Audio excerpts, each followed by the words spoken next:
ito na nga, galing kami mag-grocery. Bibili naman kami ngayon ng gulay sa palengke para panghalo namin sa tuna salad. Diba? So yan, sosyal. Nandito na tayo sa palengke. Ito yung palengke namin dito sa South Banana. Tinatawag na talipapa. Talipapa. Ito kami bumibili kadalasan ng prutas. Huh? Ay, ano to? May sayote.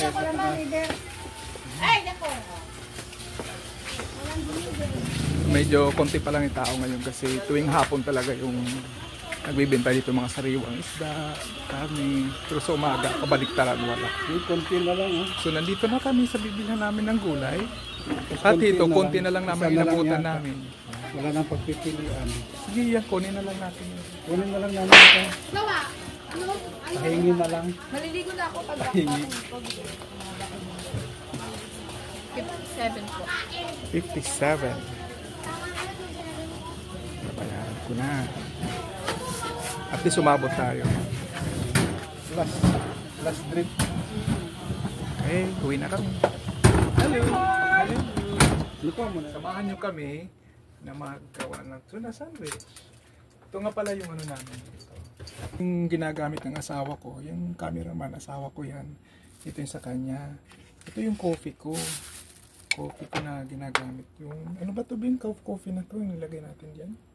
Decaf. Decaf na Nescafe. Decaf. Decaf siya. So kasi sumasakit siyan ko dito. Sumasakit sikmura ko dyan. Masyado matapa sa akin. So ito nga pala yung halo natin. Halo natin. Real mayonnaise. Hinalo na natin actually dito. Gawa na siya. At yung tuna. Yung tuna. Vegetable oil. Pinigaan ko muna. Inalisan ko muna ng sabaw para hindi siya masabaw. Pero mukhang masabaw pa rin for some reason.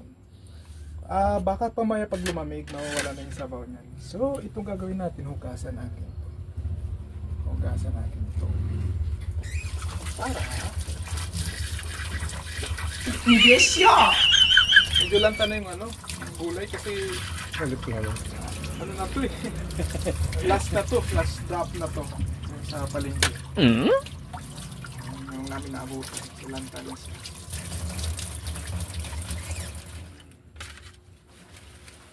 So yung kimchi nga pala tiya, hindi pa dumarating yung panghalo nung pag dumating yun, i-vlog natin para mapanood nyo. Ilalay pa natin para yung step by step mabigyan mo kami ng instruction how to do it. Kasi hindi ko pa talaga alam yun. Marunong na ako kumain ng kimchi pero hindi ko pa alam talaga yun. So, sandwich muna sandwich. Ito yung nabili namin sa grocery namin sa Gardenia. Gardenia yung Yeah, Benson. Soft siya. Soft siya soft yung tinapay. Sarap siya. Saka tumatagal siya, hindi siya tumitigas. So yung yun nga, i-apply na natin tong gulay muna. Sige guys, tuna sandwich, hindi pa namin napalamig ito, kagagawa ko pa lang ngayon. So, kailangan na kasi nagugutom na kami.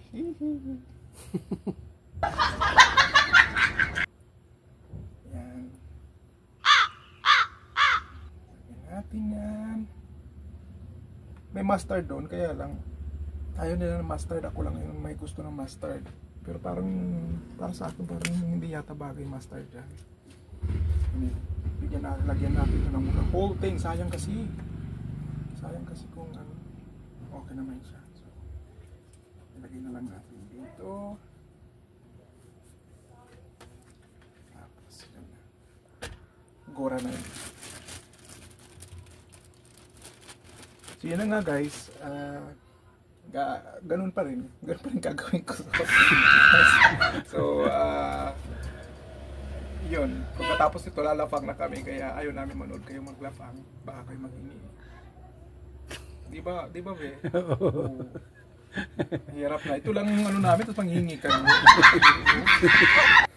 Thank you for watching guys. Thank you. Salamat.